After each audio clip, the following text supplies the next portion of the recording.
signs are busting out the door. Christmas songs in every store. Can't stand to hear one more. Please won't you make it stop? Snow is piled 5 feet high. Dog ate the pecan pie. Hurry up, snowball is fine. Christmas time again. They say it's so pretty, that time in New York City. I say cold and gritty, packed in like sardines. Got a flat on the interstate. Mama warned me, don't be late. Pretty please save me a plate. Christmas time again.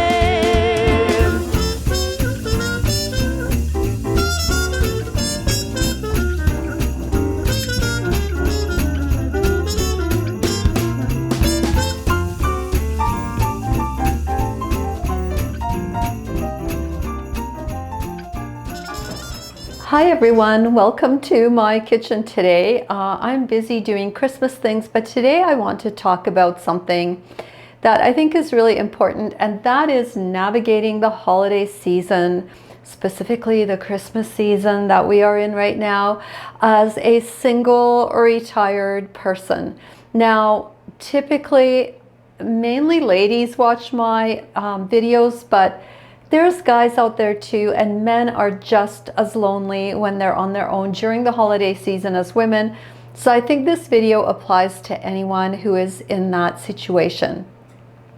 I think it's even harder when people are older, and the older we get, the more alone we're at risk of being, because we have loved ones who live far away, or they may have passed away, or there's just many reasons why we find ourselves alone, or we're just single and we enjoy being single, but during the holiday season it can still seem a little bit daunting because there is so much out there focused on being together and the family and having a partner and celebrating with people, and that can be really tough on those who are alone or single.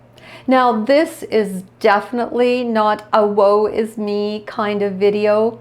I personally enjoy being alone, and so I want to talk about how I navigate the season. Now, I'm also lucky that I have family, so I can kind of have a mix of both. I can have time with family, but I also spend a significant amount of my time on my own. So let's talk about it in this video. Hi, my name is Reina, and this is Small Retired Life, and on my channel we talk about all things retirement, living our lives in our 50s, 60s, 70s, 80s and beyond. If you're new, welcome here. Now, as I said at the beginning, this is definitely not a woe is me moment. I have lived enough of a long life now. I'm 64 and I feel like I know what it is that I enjoy, what I don't want to do, and what I say no to. And quite frankly, I sometimes find it a little bit delicious to be on my own during a season when there otherwise seems to be so many obligations and so much chaos. That being said, being completely alone during the holiday season is really hard on people. I just recently read an article in the Globe and Mail that was talking about the epidemic of loneliness and how a lot of medical professionals now consider loneliness a disease or an illness that they need to actually prescribe a prescription of socialization. And there's all kinds of organizations out there that now have people that volunteer to spend time with people. Now, this is not quite what this video is about. I mean, this is a little bit more tongue-in-cheek because, quite frankly, I am one of those weird people who really enjoys being alone. There's a difference between being lonely and being alone, and I'm alone because I'm single, and as many of you out there are as well. There is this growing number of people who are either single or becoming single as they age. And so many of us are alone during the Christmas season. And I want to show you that it's actually not that bad, and it can be kind of fun. I mean, essentially, you make choices as to what you do and how you spend your days celebrating the holiday season, and how much chaos you actually allow to enter into your life. I believe when you're alone, there is this huge opportunity for you to redefine what Christmas is all about for you. When I worked, there was so many parties and so many events that I went to. When I retired, one of the hardest things that I actually kind of struggled through my first couple of Christmases, and it was kind of this love-hate thing. I really missed going to the holiday parties. I missed getting dressed up and drinking lovely drinks and eating lovely food and being around other people, and everything was always festive. And at the same time, I certainly didn't miss the whole cocktail party work type of situation where you have to be on because technically you're still working even though you are at a Christmas cocktail party, and then trying to find a cab home, and there was all this chaos around that time of the year. My oven. So my number one tip is to redefine that Christmas season for yourself. When we had children, for those of you who have had children or have had spouses or partners before, there was always a lot of have-tos around Christmas. With children, there was the have-to of Christmas presents and making things a certain way, establishing traditions that seemed important when we were a family and we wanted to impart the concept of tradition to our children. So there, around the holiday season, there was always all of these obligations. And now that I'm on my own, I don't really have a ton of obligations. I do the Christmas Eve dinner for my family, but aside from that, that's pretty much it. In past years, I've attended my old industry Christmas party, and it was an opportunity to meet up with some of my past colleagues and people I hadn't seen for a while.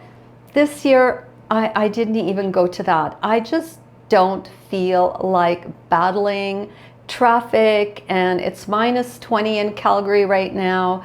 And honestly, I just don't want to be out there. I want to just light some candles and curl up with my knitting and drink my Baileys and coffee and really slow down the Christmas season.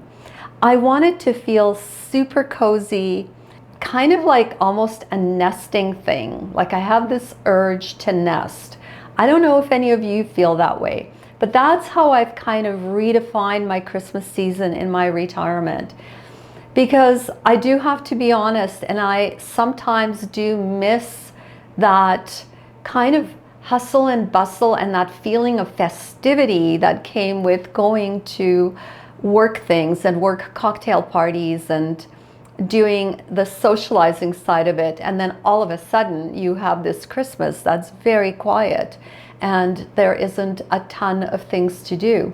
So I kind of redefined how I want my holiday season to look like. The second thing is I want a simple Christmas holiday. I don't want to be spending my time running around the malls and shopping for the it gift that is not available because everyone else is buying it. My idea of holidays now is that I take my time making these types of handmade gifts or purchasing small meaningful gifts that often I can order online, and I don't have to fight the traffic and the crowds in the malls. I also ensure that if I have to go to the mall or anything like that, I do it on a Monday when everyone else is working. And it's also a way to remind myself how fabulous it is to be retired at Christmas and to be on my own at Christmas, because I can arrange all of this kind of, Christmas and holiday busyness however I want to.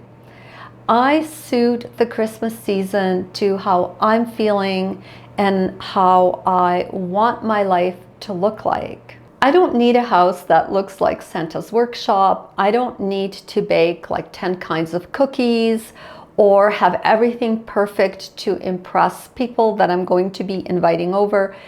Christmas is all about my family, or the little bit of family that I have here, and about myself, and just having a really cozy and a very homey Christmas where I'm not rushing around and I'm not feeling stressed about the holiday season. The lovely part of being alone at Christmas is that you can kind of establish your own rituals and your own little traditions just for yourself. That makes Christmas wonderful. That kind of brings me to the third tip, which is establishing your own Christmas rhythms.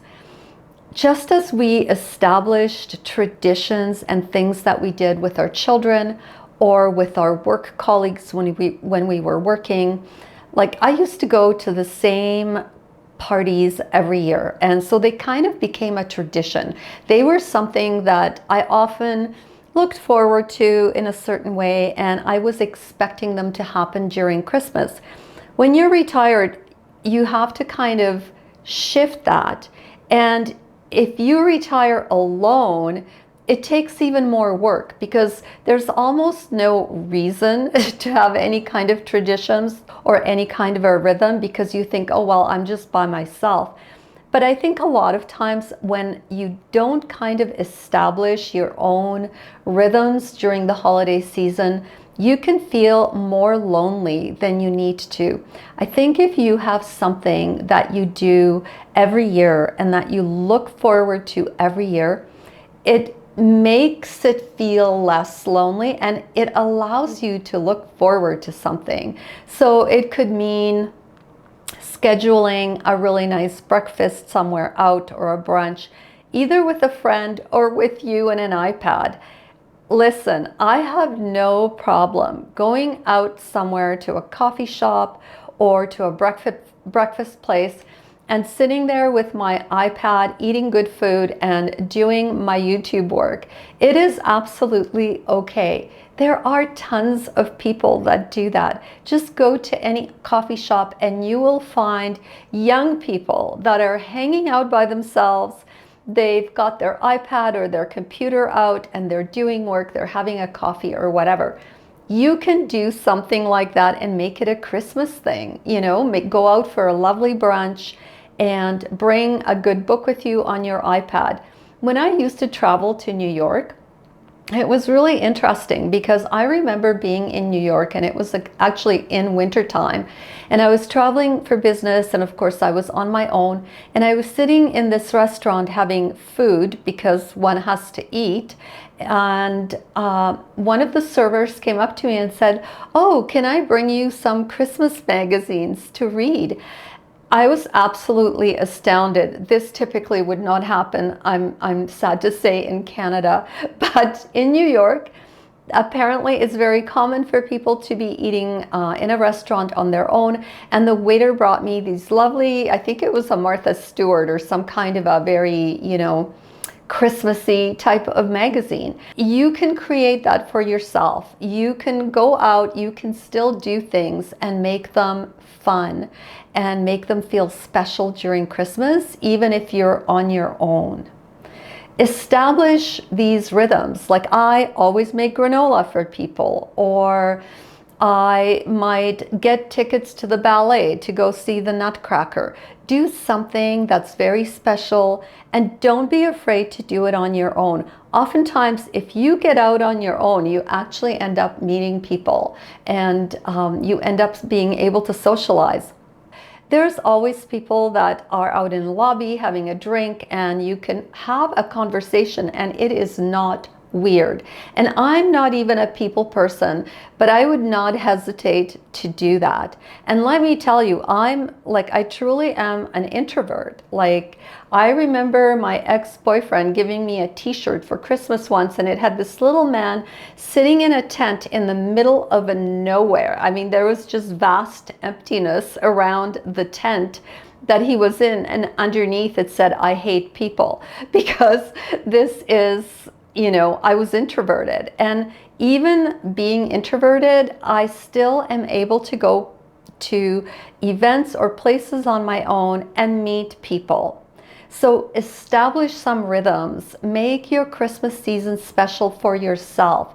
You don't need to make it special for other people. If you're on your own, make it good for you. You deserve it. So I was talking about cocktail parties and Christmas parties, and so that's kind of my fourth point, and that is navigating invitations.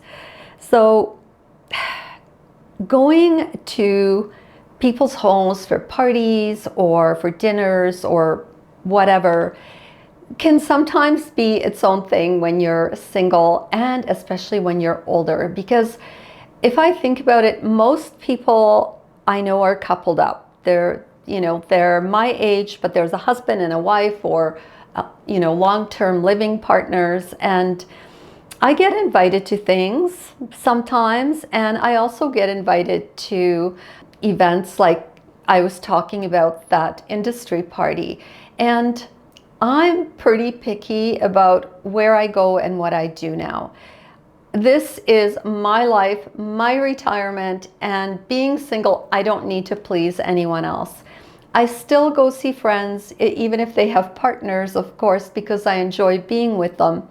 But if I feel that it is going to be awkward, or I kind of feel like I'm the fifth or sixth wheel kind of situation, I have no qualms saying no. And I don't even give a reason anymore. If I don't want to attend something, or if I don't want to attend some function like my old industry party, I just don't go.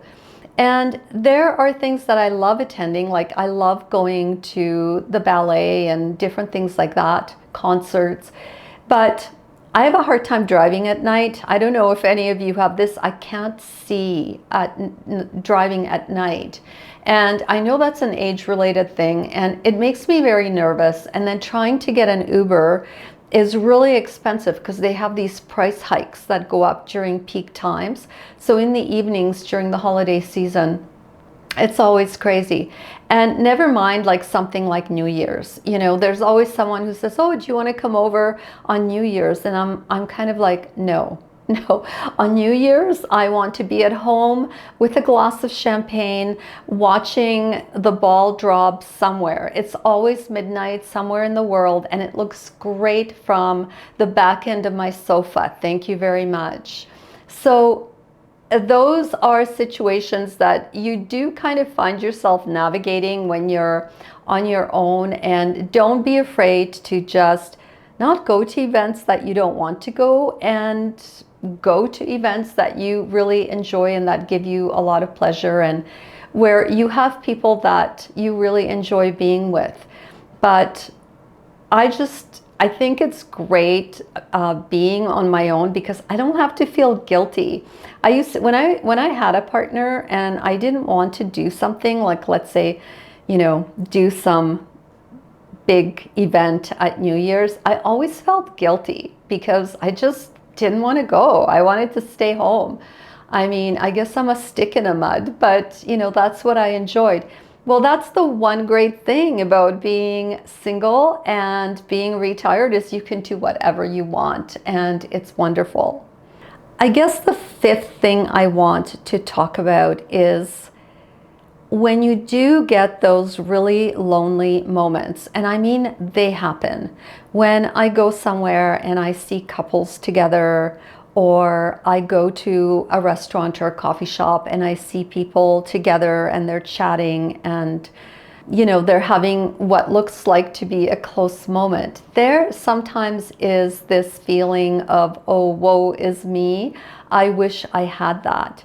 And I think during those moments, you need to or you should consider at least going with the feeling. In other words, if you feel sad, because inevitably these moments will happen. We can't be 100% happy all the time, and we can't pretend to ourselves that we do not get lonely.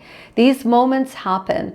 When I get those moments, like sometimes I'll be sitting in my chair and I just feel blah. I'm in my sweatpants, I look awful. I don't know anybody. I'm not going anywhere. No one's sending me flowers. I won't get a Christmas gift from a boyfriend, or all of those things. Sometimes I feel those things. I mean, I'm not happy all the time. But when those moments happen, I don't sit there and beat myself up over it. I just understand that these feelings are normal, especially during a season when everybody's with somebody or doing something with somebody and maybe you're not. I pamper myself during those moments. I have that great cup of tea, or I have my coffee and Bailey's and read a wonderful magazine, or I journal. I let those feelings kind of surround me. But at the same time, I don't wallow for too long. If I'm feeling extra lonely and I'm finding that it's kind of getting to a place where it's feeling almost a little bit of a true pity party, or I'm starting to get depressed, then I usually try and reach out to a friend or my sister or somebody. There is definitely time during moments like that when connecting with others is important. It's really tough if people have nobody in their life. There's comments in my comment section that sometimes make me cry because people are truly lonely and they don't know anyone. And the question is, how do you meet people? How do you find people? And it's really hard when you're older. People have established friends, they have established connections. Often they're in a partnership with someone, and if you're not, it can be difficult. That being said, I believe that that's where it's important to force yourself to go out where people are. Sometimes it's not necessarily that you have to talk to someone. It's all about even just seeing humanity around you. Going out for a walk along the pathway where the river is, and there's people with dogs, and you can stop and pet a dog and you can talk to the person. I have met more people along the pathways along the river where I live, and it's been wonderful. And I've met people that live near me that are neighbors, and now when I see them I can stop and chat. So it really takes effort, and effort is sometimes hard to expend if you're not feeling 100%, if you're feeling a little bit down.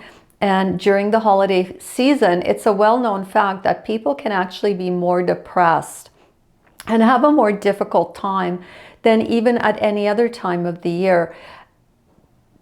Give yourself that little nudge and that little push to get outside and even just say hi to someone.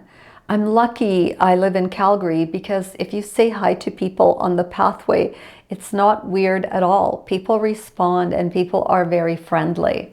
Allow yourself moments where you just go with the feelings, but then also give yourself that tiny little push to deal with any kind of sadness or depression that maybe is starting to take over your day, and it's starting to kind of almost be getting to that unhealthy place.